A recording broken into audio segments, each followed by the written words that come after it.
ଦେଖନ୍ତୁ ମୋର ଭାଇମାନେ, ରାମ ଲକ୍ଷ୍ମଣ ସୀତା ଗଲେ 14 ବର୍ଷ ବନବାସକୁ। ତାରପରେ ରାବଣ ହରଣ କଲେ ସୀତାକୁ।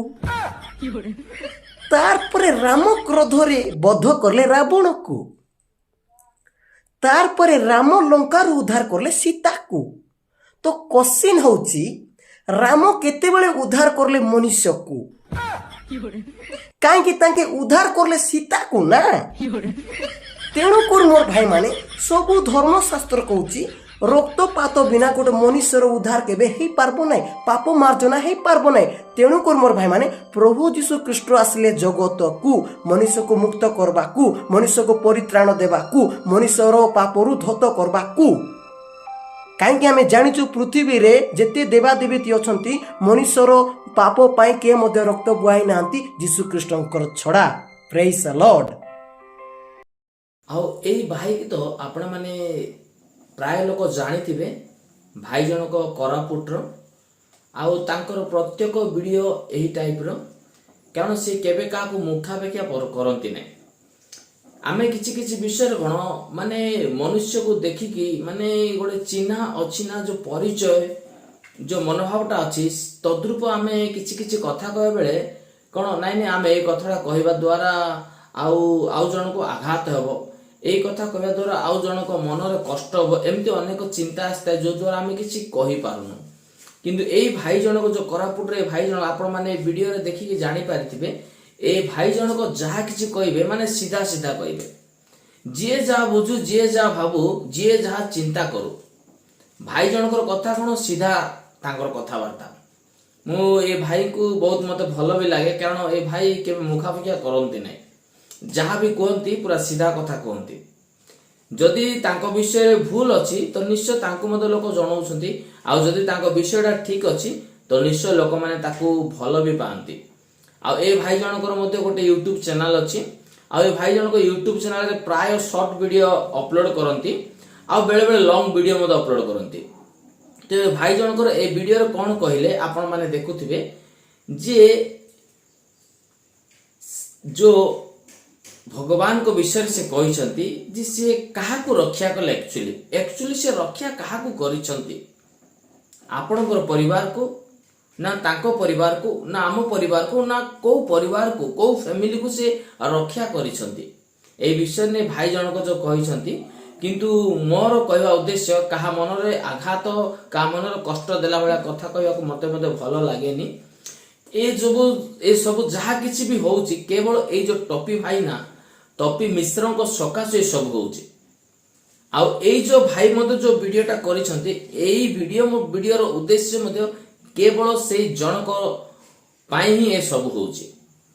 ଯେଉଁ ଟପି ମିଶ୍ର ଯେଉଁ ମନ ଇଚ୍ଛା ବକ୍ ବକ୍ ବକ୍ ବକ୍ ବକ୍ ବକ୍ କରି ମନକୁ ଯାହା ଆସିଲା ତାହା ସେ ଯେଉଁ ଫିଙ୍ଗି ଫୋପାଡ଼ି ଯେଉଁ କଥା କହୁଛନ୍ତି, ତାଙ୍କରି ପାଇଁ ଏସବୁ ହେଉଛି। ହଁ, ସେ ଯାହା ବି କହୁଛନ୍ତି, ଯଦି ତାଙ୍କ ପକ୍ଷରେ ବା ସମସ୍ତଙ୍କ ପକ୍ଷରେ ଯାହା ଠିକ୍ ସେୟା କହିଲେ ଆମେ ବି ଖୁସି ହେଇଥାନ୍ତୁ। ଆମେ ତାଙ୍କ ବିରୋଧୀରେ ନୁହଁ କି ତାଙ୍କୁ ଆମେ ଘୃଣା ବି କରୁନୁ। ଆମେ ଆଜି ବି ଆମେ ଭାବୁଛୁ ଯେ ସିଏ ପ୍ରକୃତ ବିଷୟକୁ ଜାଣୁ, ସିଏ ଭଲ ଭାବରେ ପଢ଼ୁ। ଯେକୌଣସି ଗ୍ରନ୍ଥ ପଢ଼ିବାଟା ଆମକୁ ଦରକାର। ଯେକୌଣସି ଗ୍ରନ୍ଥ ଆମେ ମଧ୍ୟ ପଢ଼ିକି ସମସ୍ତଙ୍କ ବିଷୟରେ ଆମେ ଜାଣିବା ଦରକାର। ଆଉ ସମସ୍ତଙ୍କୁ ଆମେ ସମାନ ଦୃଷ୍ଟିରେ ଦେଖିବା ବି ଦରକାର। କାରଣ ଗୋଟେ ବିଷୟ ଅଛି ଯେ ଲେଖା ଅଛି ଯେ ଆମେ ପାପୀକୁ ନୁହଁ ପାପକୁ ଘୃଣା କରୁ। ତ ମନୁଷ୍ୟକୁ ଆମେ ଘୃଣା କରିବାର କିଛି ଆବଶ୍ୟକତା ନାହିଁ। ଆମେ ସମସ୍ତଙ୍କୁ ପ୍ରେମ କରିବା, ସେମାନଙ୍କର କାମକୁ ଆମେ ଘୃଣା କରିବା ଦରକାର।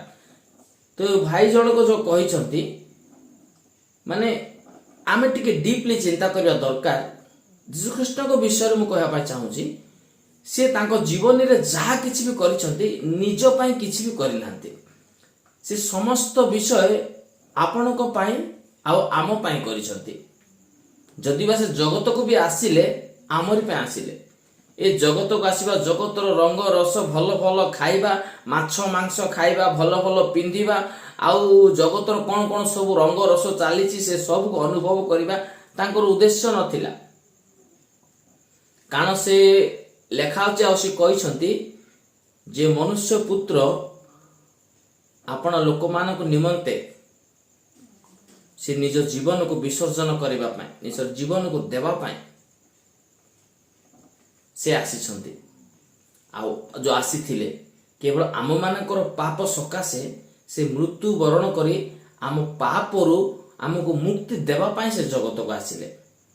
ତାଙ୍କ ଉଦ୍ଦେଶ୍ୟ ନଥିଲା ଆଉ ଜଗତ ଯେମିତି ଆପଣ ଆଉ ମୁଁ ଆମର କର୍ତ୍ତବ୍ୟ କ'ଣ, ଜନ୍ମ ହେଇଛୁ ଖାଇବା ପିଇବା ନିଜର କର୍ତ୍ତବ୍ୟ କରିବା, ମ୍ୟାରେଜ କରିବା, ସଂସାର ଗଢ଼ିବା, ଆଉ ଏସବୁ ରଙ୍ଗ ରସ ଭଲ ଆଉ ମନ୍ଦ ସବୁକୁ ଅନୁଭବ କରିବା, ତାପରେ ଦୁନିଆ ଛାଡ଼ି ପଳେଇବା। କିନ୍ତୁ ତାଙ୍କର ମେନ୍ ଗୋଲ୍ ଥିଲା ଯେ ମୁଁ ମୋ ପିତାଙ୍କର ଇଚ୍ଛାକୁ ସାଧନ କରିବା ପାଇଁ ଜଗତକୁ ଆସିଅଛି। କାରଣ ଯେତେବେଳେ ଜଗତ ପାପରେ ପରିପୂର୍ଣ୍ଣ ହେଲା, ଆରମ୍ଭରୁ ମୁଁ କହିବି ଆସିଛି ଆଉ ବି କହୁଛି ଯେ ମନୁଷ୍ୟର ପାପ ନିମନ୍ତେ ଯେକୌଣସି ଜଣକୁ କ'ଣ ବଳି ହେବାକୁ ପଡୁଥିଲା। ବଳି ପ୍ରଥା ଆପଣମାନେ ଜାଣିଥିବେ, ବଳି ପ୍ରଥା ମଧ୍ୟ ଥିଲା। ତ ଏଇ ଯୋଉ ବଳି ଯୋଉ କରୁଥିଲେ, ଜଣେ ଜଣକୁ ନିଜର ପାପକୁ ନିଜର ଭୁଲରୁ ରକ୍ଷା ପାଇବା ପାଇଁ ଗୋଟେ ବିଷୟକୁ ଗୋଟେ ଜିନିଷକୁ ବଳି କରୁଥିଲେ, ଗୋଟେ ପ୍ରାଣୀକୁ ବଳି କରୁଥିଲେ। ତ ଯୀଶୁଖ୍ରୀଷ୍ଟ ଯୋଉ ପରମେଶ୍ୱରଙ୍କର ଏକମାତ୍ର ପୁତ୍ର ପରମେଶ୍ୱର, ସେ ନିଜେ ଜଗତକୁ ମନୁଷ୍ୟ ରୂପରେ ଆସିଲେ। ଆଉ ସେ କ'ଣ ନିଜେ ହିଁ ବଳି ହେଇଗଲେ, କାହା ପାଇଁ? ଆପଣଙ୍କ ପାଇଁ, ଆମ ପାଇଁ। ତ ଏହା ଆମେ ଦେଖିବାକୁ ପଡିବ ଯେ ଯେକୌଣସିଙ୍କର ଯଦି ଆମେ ଯଦି ଦେଖିବା, ସମସ୍ତଙ୍କର ଗୋଟେ ଗୋଟେ ଫ୍ୟାମିଲି ବ୍ୟାକଗ୍ରାଉଣ୍ଡ ଗୋଟେ ଗୋଟେ କାହାଣୀ ଅଛି। ଯେମିତି ଆମର କାହାଣୀ ଅଛି, ଜନ୍ମ କୋଉ ଜାଗାରେ ହେଲା, ଜନ୍ମ ହେଲା ପରେ ସେ କ'ଣ କଲା, କେତେ ବର୍ଷରେ ସେ ମ୍ୟାରେଜ ହେଲା, ତାଙ୍କର ସ୍ତ୍ରୀର ନାମ କ'ଣ, ତାଙ୍କ ସ୍ତ୍ରୀ କେମିତି ଥିଲା, ତାଙ୍କ ପିଲାପିଲି କେତେଟା, ଛୁଆ ପିଲେ କେତେଟା, କ'ଣ କ'ଣ କରୁଥିଲେ, କ'ଣ ନ କରୁଥିଲେ, ଏସବୁ କାହାଣୀ। ତ ପ୍ରତ୍ୟେକଙ୍କର ଏମିତି ହିଁ ସେମ୍ ଟୁ ସେମ୍ କାହାଣୀ ଗୁଡାକ ଅଛି। ଯୀଶୁଙ୍କର ବିଷୟ ଯଦି ଆମେ ଚିନ୍ତା କରିବାକୁ ଯିବା, ଏମିତି କିଛି ବି ନାହିଁ। କାରଣ ସେ ନିର୍ଦାଗୀ ଆଉ ନିଷ୍ପାପୀ, ତାଙ୍କର ଦେହରେ ପାପର ଗୋଟେ ଲେଶ ବି ନଥିଲା। ଆମେ ଯେତେବେଳେ ଗୋଟେ ବିଷୟକୁ ଗୋଟେ ଯାହା ବି ଛେଳି ହଉ, ମେଣ୍ଢା ହଉ, ଘୁଷୁରୀ ହଉ, କୁକୁଡ଼ା ହଉ, କାପ୍ତା ହଉ, ଯେକୌଣସି ବିଷୟ ଯୋଉ ବଳି କରୁଛି, ତାକୁ କ'ଣ ଆମେ ପ୍ରଥମେ ଭଲରେ ଖିଆ ପିଆ ହୃଷ୍ଟ ପୁଷ୍ଟ କରି ତାକୁ ନିର୍ଦାଗ କରି ପୁରା ଭଲରେ ରଖୁ। ଭଲରେ ରଖି ତାର ଯୌବନ ଅବସ୍ଥାରେ, ମାନେ ଏମିତି ନାହିଁ ବୁଢା ବୁଢୀ ଛେଳିଟେ କିମ୍ବା ବଦାଟେ ବୁଢା ବୁଢୀ ହେଇଗଲା, ଦେହର ଲୋମ ଫୋମ ପରେ ଝଡ଼ିଆ, ତାପରେ ଆମେ ବଳି ତାକୁ କରୁନୁ।